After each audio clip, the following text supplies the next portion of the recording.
The history of Volvo cars, briefly explained, using food, a silly wig and a dodgy Scandinavian accent. Many years ago the Volvo cars all used to be square, like the block of cheese. See? No curves at all.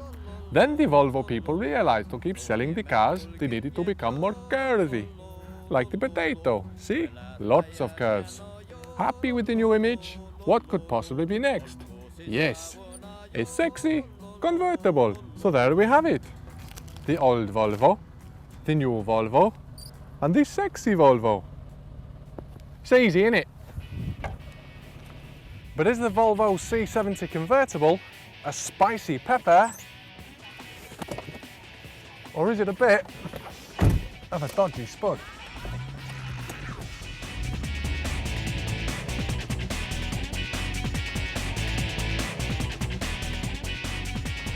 Now you might not know it, but performance isn't such a strange word to Volvo.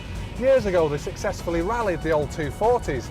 They've had a cracking history in the British Touring Car Championships, and of course they are the chosen motorway stormers of our police force.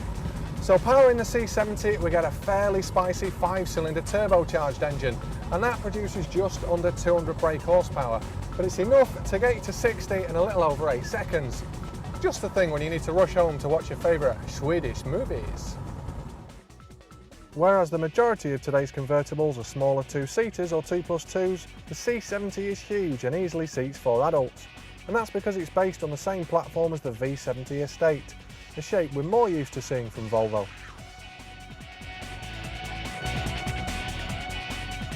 Now when it comes to going topless, some cars are better than others, but the C70, well, it's not one of the better ones. On a straight road or fairly subtle corners, it's not too bad, it's actually quite nice to drive. But if you start to hurry it and really push it through faster, sharper bends, you're going to scare yourself. There's absolutely loads of body roll and more flex than you'd get in a yoga instructor. And the suspension, well for me it's set up far too much with comfort in mind, especially when you've got nearly 200 horsepower under your right foot. Another disconcerting fact about the Volvo's cornering habits is that every time we hit a bump on a bend, however small, the traction control light came on. I'd shudder to think what happens in the 240 brake horsepower C70. I bet the dashboard lights up like Blackpool Pier. Now if you're going to buy the C70 Convertible as a backlane stormer, you're going to be disappointed. But if you want to cruise in comfort and style with your family and friends, you're going to be on a winner. These seats are as comfortable as any sofa, both front and rear, and they wouldn't look out of place on a Bentley. And don't forget, you can fit 4 adults in this car, no problem. And the interior, whilst it's not the last word in style, it is fairly well laid out, and you do get quite a good spread of equipment. You've got heated seats, separate driver and passenger heater controls, the usual electric windows and mirrors, trip computer, and a fairly decent stereo system. Now maybe half decent stereo isn't strictly fair, as our car is fitted with the optional 10-speaker Dolby surround system. Though the unit itself may look a little old-fashioned, the sound is unbelievable, especially with the roof up. Now with the exterior styling, Volvo have got it spot on. The car looks very sleek and stylish, yet it remains instantly recognisable as a Volvo. Oh, and that roof is great for those who hate pulling levers, locking catches and fiddling in the boot. You just press a button and the car does the rest. Prices for the C70 Convertible start at 25 grand for the 2 litre and go up to 32 grand for the most powerful T5.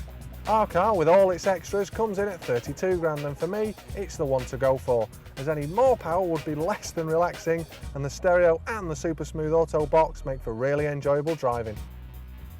Now with this class of car, the masses are always going to go for the likes of the BMW 330 Convertible or a Mercedes CLK. But if you want to drive something that's got style and class and is genuinely different, then this is your motor. And as for it being a dodgy spud or a spicy pepper, well, on the bendy bits, it is a spud, most definitely. But in all other areas, fiery pepper.